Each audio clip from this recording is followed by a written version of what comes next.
Hello students, welcome to Digital Ventures, India first personalised online learning platform for self learners. जितने लोग channel पर नए हैं फटाफट चैनल को सब्सक्राइब कर दें और बेल आइकन को जरूर दबा दें ताकि आने वाली सभी क्लासेस का नोटिफिकेशन आपको मिल सके। इस वीडियो को सब लोग लाइक कर दें और शेयर कर दें ताकि और भी लोग हमारे साथ इस मुहिम में जुड़ सके। तो भाई आज हम क्या करने वाले हैं? आज हमने आपके लिए एक बड़ा इंटरेस्टिंग सेशन रखा है जहां पर आप लोगों को बहुत डाउट होता है कि sir what is a difference between a permanent commission versus a short service commission. Sir ये परमानेंट कमीशन और शॉर्ट सर्विस कमीशन में क्या फर्क होता है, जरा इसको थोड़ा सा बता दीजिए डिटेल में तो हम थोड़ा सा समझ जाएं।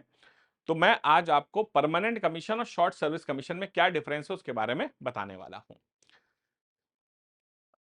अगर अभी तक आप लोगों ने डिजिटल वेंचर्स की ऐप को डाउनलोड नहीं किया है तो फटाफट जाइए और डिजिटल वेंचर्स की ऐप को डाउनलोड करिए। यहां मात्र 99 रुपए में आप अपने एग्जाम की तैयारी को शुरू कर सकते हैं। ठीक है, अधिक जानकारी के लिए 7800099699 पर हमें कॉल या व्हाट्सएप करें। ठीक है, अब देखिए, अब बात हम करते हैं CDS, combined defence services. Combined defence services कहते हैं कि इससे ज्यादा प्रेस्टिजियस नौकरी हमारे देश में कोई नहीं। हालांकि मैं इसे फिर से कहूंगा, ये नौकरी नहीं है, ये पैशन है। और उन लोगों के लिए है जिनके लिए कुछ करना, लाइफ में कुछ पाना एक पैशन होता है। ये जॉब नहीं है, ये उन लोगों के लिए नहीं जो सैलरी के लिए काम करते हैं कि 1 तारीख को सैलरी आएगी, वो वैसे भी आएगी। लेकिन ये उन लोगों के लिए जिनके अंदर कुछ कर दिखाने का जज्बा होता है।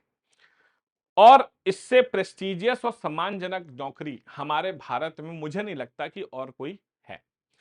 सीडीएस एग्जाम को अगर आप पार करते हैं तो आप 4 जगह एंट्री ले सकते हैं। सबसे पहली एंट्री आपकी होती है आईएमए में, the prestigious Indian military academy, जो कि हमारी कहां स्थित है? देहरादून में। The very famous Indian naval academy, जो कहां स्थित है? आपकी एजीमाला, केरला में। Flying warriors the air force academy, air force academy कहां है? एयरफोर्स एकेडमी आपकी है कहां पर? ये आपकी होती है हैदराबाद में। और चौथे नंबर पे आता है हमारा ओटीए, जो कि है ऑफिसर्स ट्रेनिंग एकेडमी, जो कि आपका चेन्नई में स्थित है। अब सबसे इंपॉर्टेंट बातें, पहली, अगर आप आईएमए, आईएनए और एएफए की बात करते हैं तो ये हमारी जो है वो सिर्फ ओनली मेल्स, मतलब ये सिर्फ और सिर्फ पुरुषों के लिए है। जबकि ओटीए जो है ये हमारा मेल्स प्लस फीमेल्स दोनों के लिए है, पुरुष और महिलाएं दोनों के लिए है। और अच्छी बात यह है कि जितनी पद आईएमए, आईएनए और एएफए में होती हैं, कुल मिलाकर उतनी ओटीए में अकेले होती हैं। ओटीए में पद ज्यादा होते हैं। आईएमए, आईएनए और एएफए जो होता है बच्चों, ये हमारा परमानेंट कमीशन है। ये हमारा परमानेंट कमीशन है।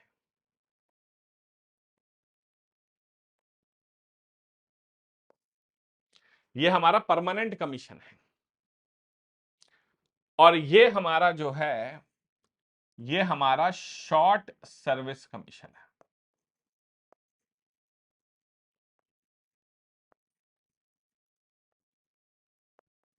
ये हमारा परमानेंट कमीशन है और ये हमारा शॉर्ट सर्विस कमीशन है।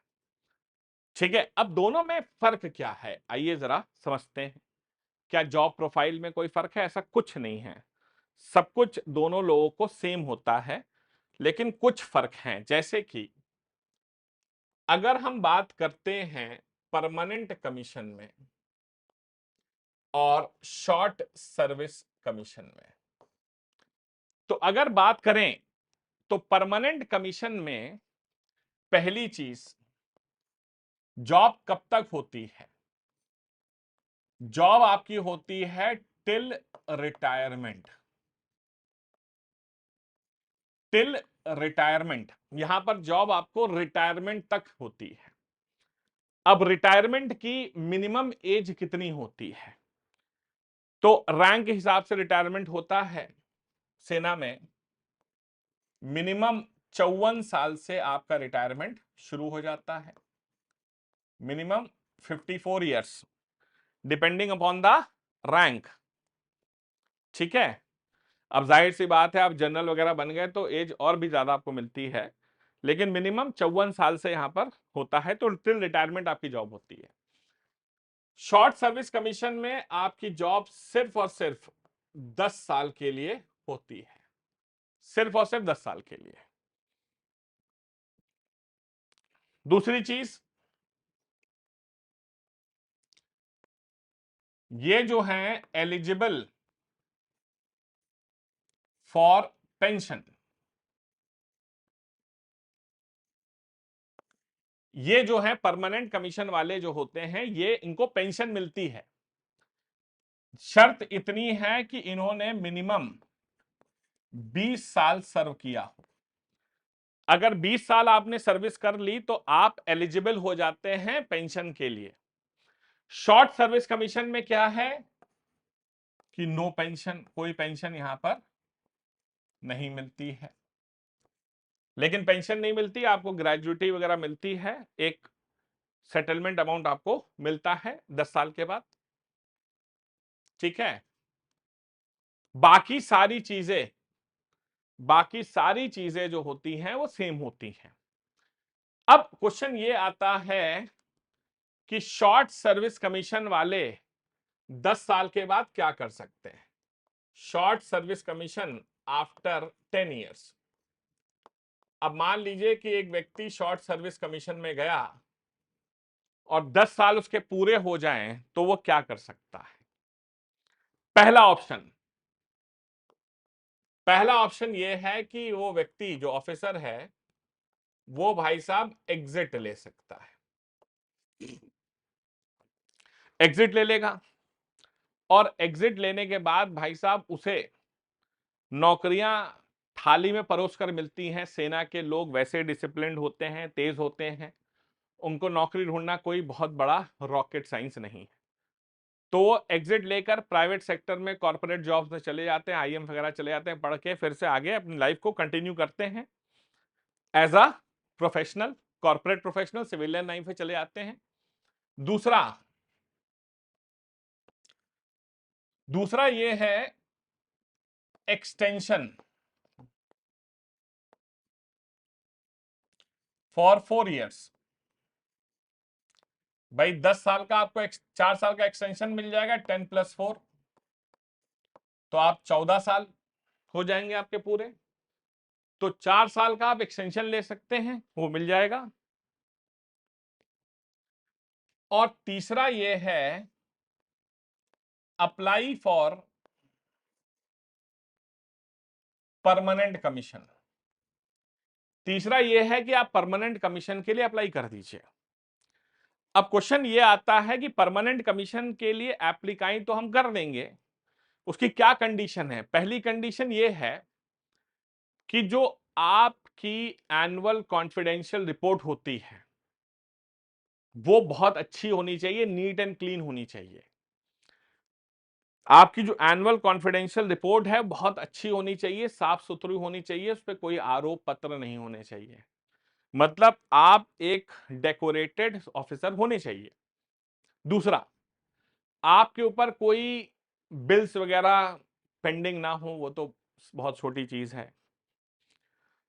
और तीसरी चीज ये है कि सेना के पास वैकेंसी होनी चाहिए।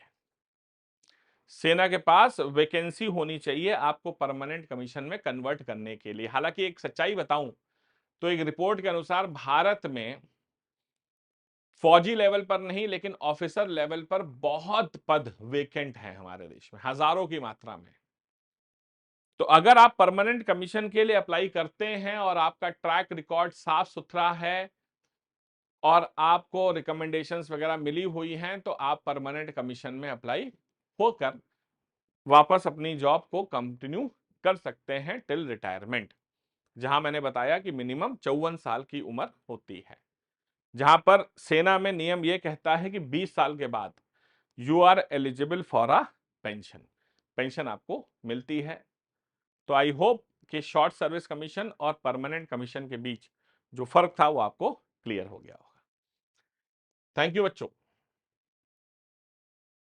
तो अगर आप सीडीएस सीएपीएफ की तैयारी कर रहे हैं तो हमारे कैप्सूल कोर्सेज आपके लिए बिल्कुल तैयार हैं, आपकी प्रिपरेशन में चार चांद लगाने के लिए। आप detailventures.com या डिटेल वेंचर्स की ऐप पे जा करके इन कैप्सूल कोर्स को खरीद सकते हैं। पॉलिटी का कैप्सूल कोर्स मात्र 299 में, ज्योग्राफी का कैप्सूल कोर्स 299 में, हिस्ट्री का कोर्स 299 में, इंग्लिश का कोर्स 999 में, मैथ्स का कोर्स 999 में। यहां पर आपको स्ट्रक्चर्ड वीडियो कोर्सेज मिलेंगे, हैंड रिटन नोट्स मिलेंगे, प्रैक्टिस क्वेश्चंस मिलेंगे, प्रीवियस ईयर सॉल्व पेपर्स मिलेंगे, टिप्स एंड ट्रिक्स मिलेंगी और लर्निंग एनालिटिक्स एंड ट्रैकिंग मिलेगी कि आपकी परफॉर्मेंस कैसी चल रही है। ठीक है, ये हमारे हैंडल्स हैं इंस्टाग्राम, यूट्यूब, टेलीग्राम, फेसबुक और ये व्हाट्सएप नंबर है। ठीक है, इस पे आप हमें कॉल भी कर सकते हैं, हेल्पलाइन नंबर है। और ये हमारा detailventures.com और ये हमारी ऐप है जो कि प्ले स्टोर पर अवेलेबल है। आप जाइए और प्ले स्टोर से हमारी ऐप को आज ही डाउनलोड करिए। Thank you so much everyone for coming the class. मिलते हैं अगली वीडियो में। Till then do take care of yourselves. जय हिंद, जय Bharat and Vande Mataram. Thank you.